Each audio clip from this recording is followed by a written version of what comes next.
Cycle സവാരിക്കാരി ഭാഗം 6. Cycle സഞ്ചാരി ഞങ്ങളുടെ ദിശയിൽ അതിവേഗം മുന്നോട്ട് നീങ്ങിക്കൊണ്ടിരുന്നു. അയാൾ സർവശക്തിയും ഉപയോഗിച്ച് സൈക്കിൾ ചവിട്ടുകയാണെന്ന് കണ്ടാലറിയാം. പഴയതുപോലെ തല താഴോട്ട് കുനിച്ചാണ് അയാൾ ഇരുന്നിരുന്നത്. ഞങ്ങളുടെ വണ്ടിക്ക് സമീപം എത്തിയപ്പോൾ ഷോക്കേറ്റതുപോലെ അയാൾ തല ഉയർത്തി. എന്നിട്ട് സൈക്കിളിൽ നിന്ന് ചാടിയിറങ്ങി. ഇപ്പോൾ അയാളുടെ മുഖം ഞങ്ങൾക്ക് വ്യക്തമായി കാണാമായിരുന്നു. കരിക്കട്ടയുടെ നിറമുള്ള താടി, തിളങ്ങുന്ന കണ്ണുകൾ. അയാൾ ഞങ്ങളെയും കുതിരവണ്ടിയെയും മാറി മാറി തുറിച്ചു നോക്കി. അയാളുടെ മുഖത്ത് ഒരു ആശ്ചര്യഭാവം പടർന്നു കയറുന്നുണ്ടായിരുന്നു.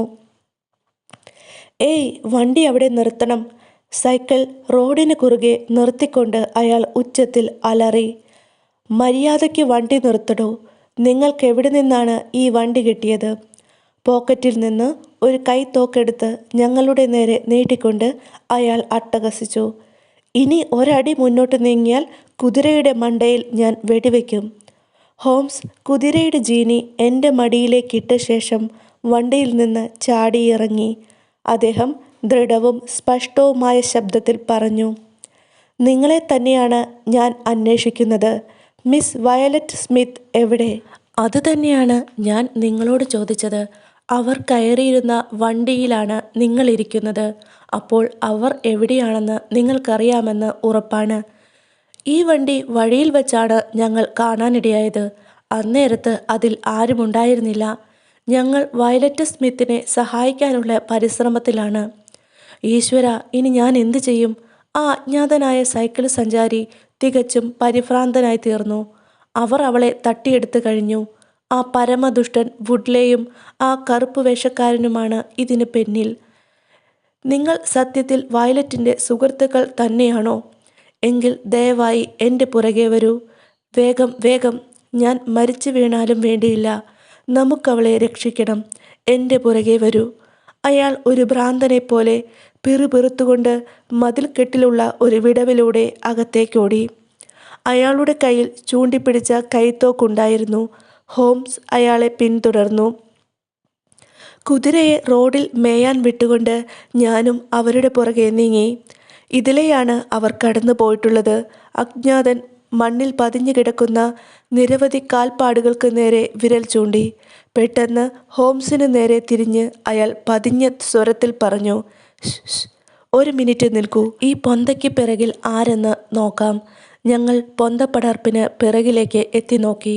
അവിടെ ഒരു യുവാവ് മുറിവേറ്റ നിലയിൽ കിടക്കുന്നുണ്ടായിരുന്നു. ഏതാണ്ട് 17 വയസ്സ് പ്രായമുള്ള ഒരു യുവാവ്. അയാൾ ഒരു കുതിര സവാരിക്കാരനെപ്പോലെ വസ്ത്രധാരണം ചെയ്തിരുന്നു. കാൽമുട്ട് മുകളിലേക്ക് വലിഞ്ഞ് മലർന്നു കിടന്നിരുന്ന അവൻ്റെ സ്ഥിതി ഗുരുതരമാണെന്ന് കണ്ടാലറിയാം. നെറ്റിയിലെ ആഴത്തിലുള്ള മുറിവിൽ നിന്ന് അപ്പോഴും രക്തം പ്രവഹിച്ചുകൊണ്ടിരുന്നു. അയാൾക്ക് ബോധം നഷ്ടപ്പെട്ടിരുന്നു. നെറ്റിയിലെ മുറിവ് എല്ലിലേക്ക് ആഴ്ന്നിറങ്ങിയിട്ടില്ലെന്ന് എനിക്ക് മനസ്സിലായി. "കുതിരക്കാരൻ പീറ്ററാണിത്," അജ്ഞാതൻ വിളിച്ചു പറഞ്ഞു. "വയലറ്റ് കയറിയിരുന്ന കുതിരവണ്ടി ഇവനാണ് ഓടിച്ചിരുന്നത്. ആ ദുഷ്ടന്മാർ അവനെ വെട്ടിയിട്ടിരിക്കുന്നത് കണ്ടില്ലേ? ഇവനിവിടെ കിടക്കട്ടെ. ഇനി രക്ഷപ്പെടുമെന്ന് തോന്നുന്നില്ല. നമുക്ക് ആ യുവതിയെ രക്ഷിക്കാൻ പറ്റുമോ എന്ന് നോക്കാം. ഒരു പക്ഷേ ഒരു സ്ത്രീക്ക് സംഭവിക്കാവുന്ന ഏറ്റവും വലിയ ദുർവിധിയിൽ നിന്ന് നമുക്കവളെ രക്ഷിക്കാൻ കഴിഞ്ഞെന്ന് വരും." ഞങ്ങൾ മരക്കൂട്ടങ്ങൾക്കിടയിലൂടെ വളഞ്ഞു പുളഞ്ഞു കിടന്നിരുന്ന ആ മൺപാതയിലൂടെ ധൃതിയിൽ മുന്നോട്ട് നീങ്ങി. കെട്ടിടത്തിന് തൊട്ടടുത്തുള്ള മരക്കൂട്ടങ്ങൾക്കരികിലെത്തിയപ്പോൾ ഏറ്റവും മുന്നിലുണ്ടായിരുന്ന ഹോംസ് പെട്ടെന്ന് നിന്നു. "അവർ വീട്ടിനകത്തേക്ക് കയറിയിട്ടില്ല. ഇതാ ഇവിടെ ഇടതുഭാഗത്ത് കുറേ കാൽപ്പാടുകൾ. ആ, അവർ ഈ പൊന്തപ്പടർപ്പിന് പുറകിലേക്കാണ് നീങ്ങിയിരിക്കുന്നത്." ഹോംസ് സംസാരിച്ചു കൊണ്ടിരിക്കുന്നതിനിടയിൽ പൊന്തപ്പിടർപ്പിന് പുറകിൽ നിന്ന് ഒരു സ്ത്രീയുടെ നേർത്ത രോദനം കേൾക്കാറായി. ഭയവിഹ്വലമായ നിലവിളി. പെട്ടെന്ന് നിലവിളി ക്രമത്തിൽ ഉച്ചസ്ഥായിയിലായി. ഇതുവഴി, ഇതുവഴി! അവർ ഈ പൊന്തയ്ക്ക് തൊട്ടുപുറകിലുണ്ട്." ചെടിക്കൂട്ടങ്ങളെ വകഞ്ഞു മാറ്റി മുന്നോട്ട് കുതിച്ചുകൊണ്ട് ആ അജ്ഞാതൻ അട്ടഹസിച്ചു. "ആ ദുഷ്ടക്കൂട്ടങ്ങൾ ഇവിടെയുണ്ട്. എന്നോടൊപ്പം വരീൻ." "അയ്യോ, നമ്മൾ വളരെ വൈകിപ്പോയി." ചെടിക്കൂട്ടങ്ങൾക്കിടയിലൂടെ അജ്ഞാതനെ പിന്തുടർന്നു ഞങ്ങൾ എത്തിച്ചേർന്നത് പ്രായം ചെന്ന മരങ്ങളാൽ ചുറ്റപ്പെട്ട് കിടക്കുന്ന അതിമനോഹരമായ ഒരു പുൽത്തകിടിയിലേക്കാണ്. പുൽത്തകിടിയുടെ അങ്ങേയറ്റത്ത് ഒരു പടുകൂറ്റൻ ഓക്ക് വൃക്ഷത്തിൻ്റെ തണലിൽ 3 പേർ നിൽക്കുന്നുണ്ട്. അവരിൽ ഒരാൾ ആ യുവതിയായിരുന്നു. അവളുടെ വായ് ഒരു കർച്ചീഫ് കൊണ്ട് മൂടിക്കെട്ടിയിരുന്നു. അത്യന്തം തളർന്ന് അർത്ഥബോധാവസ്ഥയിലാണ് അവളുടെ നിൽപ്പ്. അവളെ അഭിമുഖീകരിച്ചുകൊണ്ട് ക്രൂരമായ മുഖഭാവത്തോടെ ആ ചെമ്പൻ മീശക്കാരൻ നിന്നിരുന്നു. കാലുകൾ കവച്ചു വെച്ച് കയ്യിലൊരു ചാട്ടവാറുമേന്തി നിന്നിരുന്ന അയാളുടെ രൂപം പടക്കളത്തിൽ വിജയം നേടിയ ഒരു ജേതാവിനെ അനുസ്മരിപ്പിക്കുന്ന വിധത്തിലുള്ളതായിരുന്നു. യുവതിയുടെയും ചെമ്പൻ മീശക്കാരൻ്റെയും മധ്യത്തിലായി നരച്ച താടിയുള്ള പ്രായമായ ഒരു മനുഷ്യൻ നിൽക്കുന്നുണ്ട്. അയാൾ ഏതാണ്ടൊരു പാതിരി വേഷത്തിലാണ് നിൽക്കുന്നത്.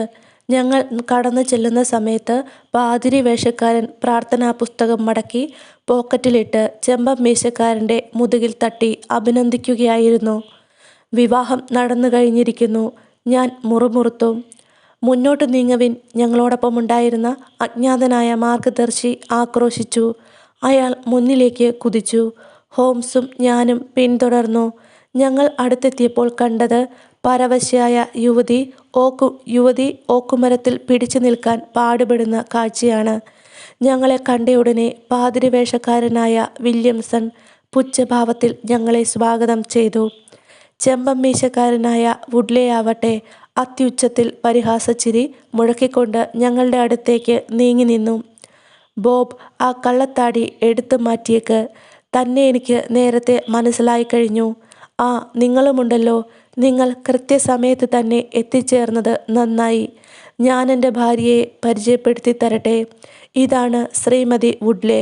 യുവതിയുടെ നേരെ വിരൽ ചൂണ്ടിക്കൊണ്ട് അയാൾ പറഞ്ഞു. അതെ, ഞാൻ ബോബ് കാറുതേഴ്സാണ്. ഞാൻ മരിക്കേണ്ടി വന്നാലും ഈ യുവതിയെ നിന്നിൽ നിന്ന് ഞാൻ രക്ഷിക്കും.